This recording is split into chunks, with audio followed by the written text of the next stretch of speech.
안녕하세요 여러분, 세상 돌아보기입니다. 오늘은 24년 8월 2일이고 금요일입니다. 들으신 분들은 들으셨을 거라고 생각합니다. 어제 미국과 러시아가 양측 합해서 26명 내지 28명의 서로가 자기들 감옥에 가두고 있던 간첩이죠. 간첩, 우리말로 하자면은 간첩 교환을 했어요. 전격적으로 예고는 전혀 없었죠. 그런데 이게 되게 예민한 시점에, 묘한 시점에 지금 발생했단 말이에요. 이게. 그래서 이게 여러 가지 신호로 읽힐 수가 있어요. 이게, 뭐, 간혹 이런 일이 있었지만, 이 규모가 역대급이다. 이렇게 지금 알려지고 있어요. 이거보다 컸던 거는, 이거보다 몇 명 더 많았던 수준인데, 1985년이에요. 이게 약 40년 전이에요. 그때는 구소련 시절이에요. 네. 자, 그러다가 한 5년 있다가 구소련은 붕괴됐잖아요. 그때 근데 지금은, 미국과 러시아가 우크라이나를 통해서 아주 치열한 전쟁을 벌이고 있는 그런 상황이거든요. 이런 신호가 나왔다. 그리고 엊그제 이스라엘이 하마스의 지도자, 하니예를 이란 테헤란에서 살해합니다. 암살을 해버렸죠. 그래서 지금 가자 전쟁이 지금 그 지역 전쟁을 확 번질 수 있는 그런 순간이거든요. 그런 상황이 되면은 우크라이나전을 마치기도 어려워요. 그런 교묘한 시점에 이런 결정이 내려졌다.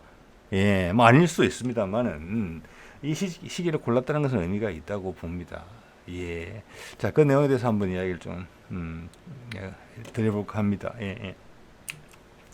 자, 이 사진은 이제 이 포로 교환이 어디서 발생했느냐면 일단 현황부터 정확히 파악을 해야 되는 거잖아요. 그래야지 그 다음 의미가 나오는 거니까.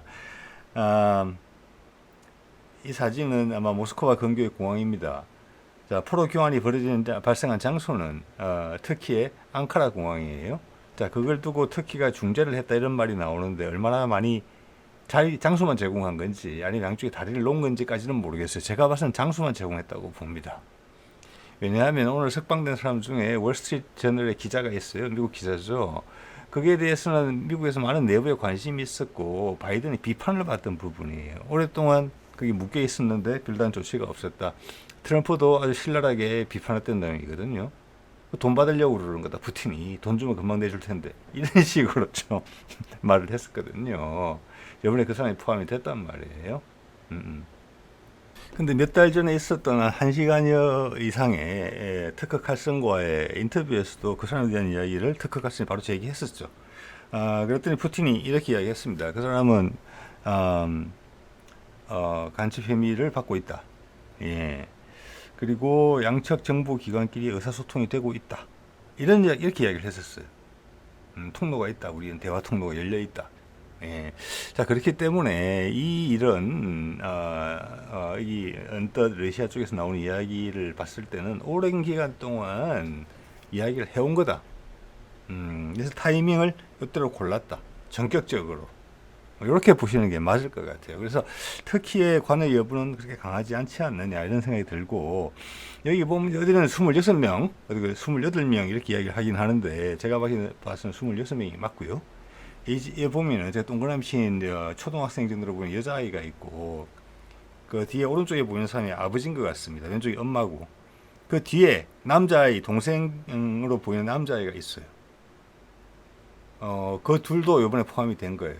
아이들도. 그 왜냐하면은 그 부모가 감옥에 있었거든요. 그러니까 아이들이 같이 있었던 것 같아요, 거기. 그래서 기본적으로는 포로였던 사람은 26명, 그리고 아이까지 둘 포함해서 28명. 지금 이렇게 된 상황으로 이해를 하시면 돼요. 그래서 지금 푸틴이 이제 그 마중을 간 거고, 바이든도 마중을 갔죠. 에드워드 공군기지로. 그래서 인사를 했고, 푸틴도 이들을 반겼고, 이 꽃다발도 푸틴이 준 것입니다. 자, 내용 조금 더 볼게요. 여기 보면은, 이게 이제, 타스 통신에 보면은, 미국으로 보낸 사람이 16명, 러시아로 돌아온 사람이 8명이에요. 앙카라 공항에서 했다. 현지 시간으로 어저께, 터키가 중재했다. 좀 전에 드린 말씀인데, 여기 보면은, 숫자가 조금 기사가 조금 다르긴 합니다. 아까 아이 둘 문제도 있고 해서 즉 가족 전체가 아빠 엄마가 간첩이었기 때문에 아이들까지도 응유가 돼 있었다. 뭐 안 그러면 고아원에 가야 되는 거니까. 예. 여기 보면 어떤 내용이 나오느냐 하면은 여기서 미국 사람은 사실이 보면은 예전에 미 해병대 출신이 폴 웰런이라는 사람이 있고 그다음 많이 알려진 월스트리트 저널의 기자인 에반 걸시코비치가 있습니다. 예, 여기는 이제 러시아에서는 간첩 혐의로 이제 감옥에 있었던 것이죠. 예, 예, 그쪽에 재판을 받고, 여기 이제 이 제목이 말하는 것은 뭐냐면은 바이든의 언급을 소개하고 있습니다. 러시아에서 뭐라고 했느냐? 이 포로 교환이 쉽지가 않았다. 많은 다른 나라들의 도움을 받아야 했다. 이렇게 돼 있어요. 이게 무슨 말인고 하니? 러시아로 보낸 8명이 미국에서 온 게 아닙니다. 나토 여러 국가에서 그들 국가의 간첩 혐의로 그들 국가에서 미국이 아니라 그 해당되는 국가에서 간첩 혐의로 복역 중이었던 사람들이에요. 아까 아기들 둘의 부모를 포함해서. 예, 근데 여기는 미국 사람은 최소한 3명 정도 되는 것 같거든요. 제가 3명 정도예요. 그러니까 미국은 어떻게 교환을 했냐면 자기 미국 간첩 혐의자를 받아오고 나토 국가들한테 요청을 해서 그 국가들이 그들이 수감하고 있던 러시아 간첩들을 러시아로 보내준 거예요. 그래서 약간의 고맙다 이런 표현이 나온 겁니다. 그래서 여기 보면은 이제 어떤 내용으로 이게 절차를 진행했는고 하니 푸틴이 교환하기 전에 이 16명을 지금 교환을 했다고 했잖아요. 그중 13명은 국적이 러시아인입니다. 예, 내부의 간첩이에요. 그러니까 바깥이랑 소통한 미국 사람은 3명이에요. 네. 요 사람들을 러시아 자체에서는 이미 판결을 받고 복역 중이었기 때문에 이 사람들을 우리말로 하자면 사면을 합니다. 교환하기 전에. 그리고 이제 사면을 보내게 되는 거고, 사실 미국은 다른 나토 동료 국가들한테 압박을 좀 넣은 셈이죠. 여기 보면 독일하고 슬로베니아가 특히 마지막에 동참했다. 여기서 몇 명이 보태졌다는 겁니다. 그래서 이 말은 뭐냐면 계속 협상을 하면서 이 사람은 반드시 받아야 되겠다 이런 게 있었을 거잖아요, 러시아에서. 근데 미국은 직접 줄 게 없어요, 사람을. 예, 그래서 독일에서 보낸 사람의 이야기가 나오는데 독일 슬로베니아에 감사한다 이런 유사한 표현이 있는데 독일에서 돌아간 러시아 간첩은 종신형을 받았던 사람이에요, 보니까. 예. 그래서 설득하기가 좀 어려웠다. 도와줘서 고맙다. 이거 보면 참 신기하죠. 독일이라는 나라가 지금 미국하고의 관계가 필요할 때는 자기 마음대로 다 해요. 예를 들어서 노드스트림 폭파 사건 같은 거 한번 보십시오. 또 이때 궁할 때는 또 궁한대로 또 요청 다 해요. 네. 유럽의 일본이라고 보면 되고요. 그 말이 되게 자연스럽게 느껴지는 이유가 둘 다 2차 세계대전에 미국에 의한 패전국이라는 거고 그 멍해를 아직 갖고 있다는 거예요. 미국이 그 두 나라를 취급할 때는 그렇게 취급한다는 거예요. 예, 약간 오싹한 서늘한 느낌이 드는 그런 인식이죠. 그게 몇 년 전인데 벌써. 예, 70년, 80년 전인데. 예. 자, 미국도 사실은 그렇게 취급을 하고 있어요. 그럼 우리가 일본하고의 관계에 있어서도 우리가 비슷한 시기 전에, 예? 한 80년 전에까지 식민지살이 했었잖아요. 미국도 자기하고 전쟁을 해서 자기들이 정복한 그 나라에 대해서도 지금 완전히 차원이 다른 대접을 하고 있어요. 핵심적인 때 가면 겉으로는 악수하고 뭐 친구인 것처럼 우방이다 이렇게 이야기하지만 내용은 안 그렇다는 거 그걸 제가 그 말씀 드리고 싶은 겁니다. 근데 우리가 일본하고 화해를 해요? 아니죠. 우리나라 사람들 미국 사람들보다 더 하면 되지. 덜 하지는 않다고 보면 이런 데 있어서 이런 사람 안 잊어버려요.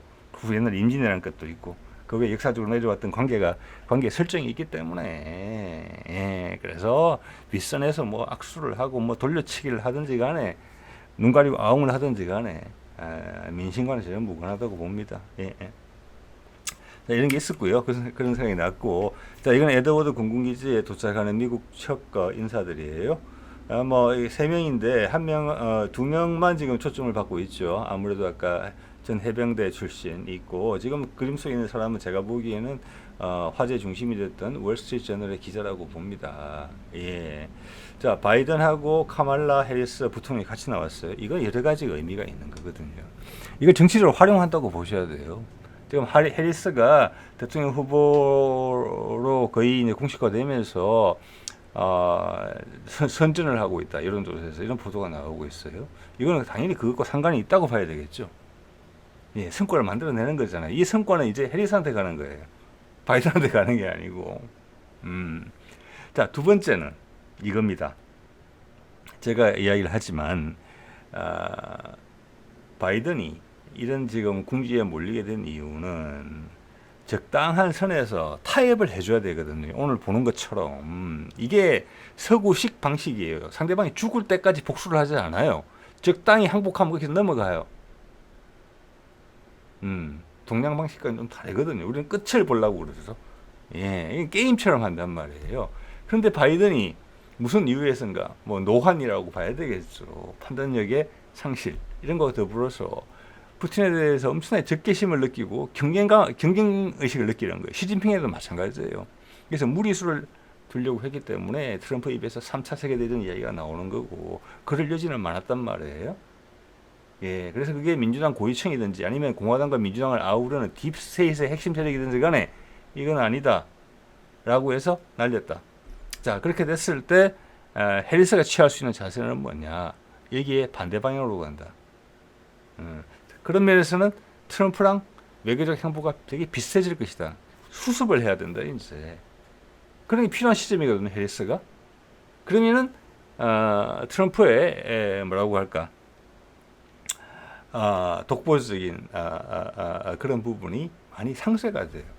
자, 그런다고 상관이 있으면 이 일은 일회성으로 포로 교환에서 끝나는 게 아니다. 러시아와의 화해 쪽으로 간다는 신호탄이다. 이렇게 볼 수 있는 여지가 커요. 그러면 네타냐후가 하마스의 지도자를 암살한 것은 뭐냐? 미국이 사전에 인지했다는 내용이었어요. 군함도 파견하고. 자, 인지인지 동의한 건지 아니면 통보받은 건지. 자, 이거로 봐서 오늘 사태로 봐서는 네타냐후의 통보다. 그러면 미국은 급거 군함을 보내서 그 소식을 듣고 관리하러 갔다. 이렇게 볼 수 있는 여지도 있어요. 조금 시간이 더 지나면 나오겠죠. 네. 자, 말씀드린 것처럼 1985년에 25명의 미국인과 3명의 러시아인, 그 당시는 러시아가 아니고 소련인이라고 해야 되겠죠. 가장 큰 규모. 그때 28명이니까 이번에 26명이라고 이제 거의 정확한 건 26명인 것 같거든요. 예, 거기에 준하는 내용이에요. 근데 지금은 미러 관계가 그때보다 훨씬 더 중요하죠. 예, 그때는 큰 덩치의 구소련이 흔들흔들 할 때 해요. 90년에 망가졌으니까. 지금은 아니잖아요. 러시아가 올라오고 있잖아요.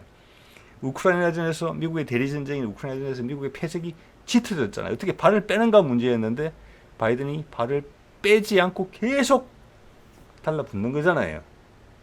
제정신이 아닌 것처럼. 그게 3차 세계대전 이야기가 나오고, 그거는 민주당이나 공화당이나 딥스테이트나 거기서 다 불안감을 느끼고 있었던 부분이기 때문에 바이든이 날아갔다. 그래서 이제 각본 원래대로 간다. 자, 이게 한반도에 미치는 영향에 대해서 생각해 볼 수 있어요. 네타냐후의 운명은 어찌 될 것인가부터 시작해서 전체적으로 훈풍이 불 분위기가 있어요. 전 세계적인 훈풍이. 그러지 않고서 왜 이 타이밍을 골랐을까? 설명하기 어렵거든요. 몇 년간 해오던 거예요. 이걸 몇 년간. 그러면서 계속 입시랑 걔는 된다, 안 된다, 얘도 달라, 뭐 여러 가지가 있었던 거로 보인단 말이에요, 지금. 좀 이따가 러시아 외교부 대변인의 말을 제가 한번 소개 드릴 겁니다. 그 말을 보면 그런 게 많이 묻어나요. 이거는 이유가 있어서 이때 딱 선정했다는 거예요. 왜? 네타냐후가 판을 키우려고 하마스를 공격했기 때문에. 하마스의 지도자를 암살했기 때문에. 그걸 틀어막기 위해서 이걸 했다. 그게 이걸 결말 짓는 데 있어서, 그래 알았다, 하나 더 받고 말지, 그래 내가 하나 포기할게, 이렇게 됐다는 거예요. 이거는 최상층부가 개입했다고 봐야 되는 겁니다. 저쪽은 푸틴일 거고 이쪽은 바이든인지 해리스인지 누군지는 모르겠습니다. 미국 쪽은. 네. 자, 이가 보면 자카로바라고 그 러시아 외교부 대변인 여성이죠. 요 말을 인용을 했더라고요.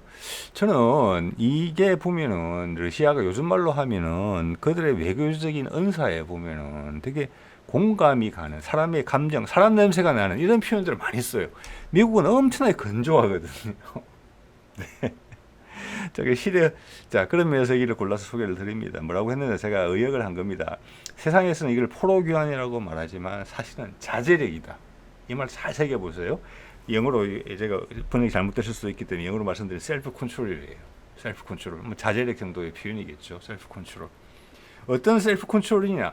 포로 스스로의 셀프 컨트롤도 있었다. 그걸 회유도 받았을 거고 뭐 여러 가지 문제가 있을 거잖아요. 아까 애기들 있는 집도 있었잖아요. 응? 전향하고 싶고 내가 비밀을 풀고 뭐 형을 감면받고 싶다거나 이런 유혹도 분명히 있었겠지 않습니까? 그건 양쪽이 똑같을 거예요. 러시아나 미국이나. 포로의 자제력이 있었고 그 다음 여기서 떨어져 나간 사람도 있었겠죠.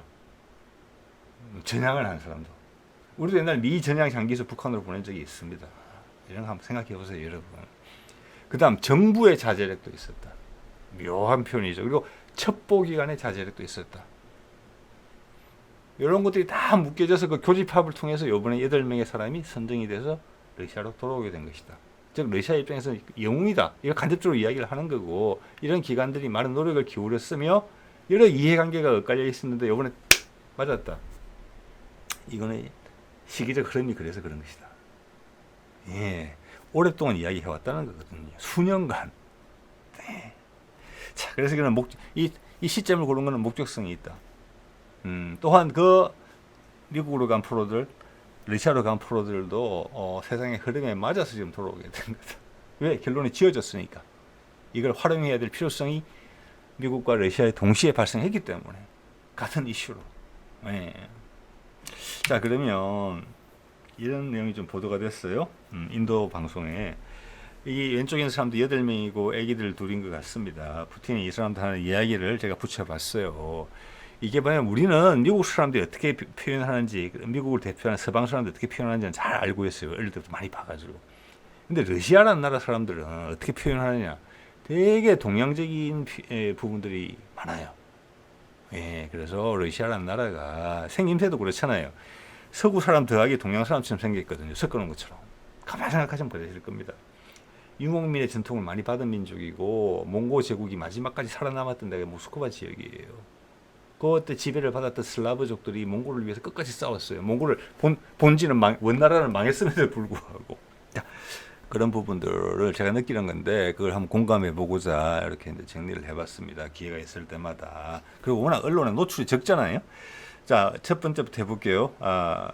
먼저 이제 당신들 이제 조국으로 돌아간 걸 환영한다. 축하한다.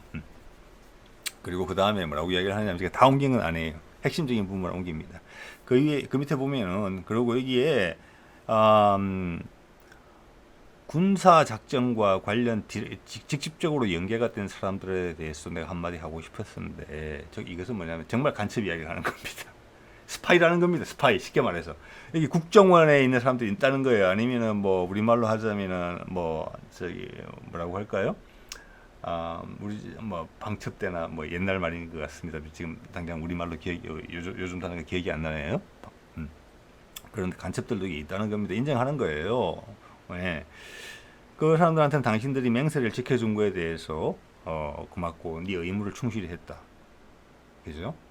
네, 즉 전향하지 않고 임무를 충실히 버텼다. 잡히고 나서도 그렇지 않은 사람들도 있었을 것이다. 라는 의미도 여기 포함되어 있다고 봅니다. 제가 우리 정서랑 통한다고 느끼는 것이 뭐냐면 이를 말을 할 때 있어가지고 여운이라는 부분하고 여백이라는 부분 있잖아요. 그 말을 직접적으로 안 하고 그건 뭐 서방 사람들도 그렇게 합니다만은 동양이 그 동양화처럼 여백이라는 부분이 훨씬 많아요. 사실은 우리도 그런 말이 있잖아요. 어눌한 발언이 달변보다 낫다라고. 왜? 말로서 모든 걸 설명할 수 없어요. 예, 말은 점을 찍어주는 거예요. 이렇게 몇 개의 지점을. 그럼 그 안에 그림을 상대방 듣는 사람이 이해를 하는 거예요. 그걸 논리적으로 다 분석해서 다 설명할 수 없다는 거예요. 자, 그런 면에서 이제 동양권에서 여운이나 여백이라는 부분이 많고 그걸로 교감해야 되거든요. 되게 우리는 추상적이에요. 그래서 동양 사람들은 서양 사람들보다 서양 사람들은 기계적이고 예스, 노를 바로 코앞에서 원하죠. 지금 푸틴이 여백과 여운을 주는 방식이 동양이랑 좀 비슷하다. 이런 말씀을 이제 제가 드리는 것 같습니다. 예, 예. 자, 오늘도 무슨 날이냐? 이게 엄청나게 돌발적일 수, 뭐라고 할까? 핵폭탄급 행사였을 수도 있거든요. 근데 의외로 가볍게 처리되고 있는 것 같아요. 이게 뭐냐? 하마스 지도자 하니에 이스라엘이 암살한. 여기 보니까 그가 머무르는 곳이 정해져 있는 것 같아요. 테헤란에 오면은. 그래서 거기에 지금 폭탄을 장치한 것 같거든요. 몇 개월 전에. 예, 이거는 자, 그 장례식이 카타르에서 거행이 됐다. 이게 의미가 상당히 커요. 왜 카타르에서 가서 했지? 이란에서 할 수도 있고 고향인 가자에 가서 할 수도 있는데, 아니면 다른 팔레스타인들이 많은 데가 살 수도 있는데 왜 여기서 했지? 여기 묻힌다고 해요. 카타르에. 이거는 힘을 빼는 거예요. 이 사안이 가진 폭발력을 줄이는 거거든요. 제가 보기에는. 전 세계적으로 엄청난 보도를 타지 않았어요. 여기를 인파를 끌어모으자고 하자면 엄청났겠죠. 터키 같은 데서 시위 발생하고, 뭐 후티가 뭐 미사일 발사하고, 유럽의 아랍계 이민 많은 곳에서 난리가 나고, 미국에서 난리가 나고, 대학가에서 이래야 되는데 안 그런 거죠. 틀을 막았다는 겁니다. 그 틀을 막는 가장 큰 신호는 포로 교환이라는 겁니다. 즉 이것은 미국과 러시아가 이거 확전하지 말자. 그만큼 네타냐후가 극단으로 밀어붙였다라고도 이해할 수 있어요. 시간이 좀 더 지나면 확실해지겠지만 제가 이걸 받았을 때 첫 인상은 그렇게 그림이 그려집니다.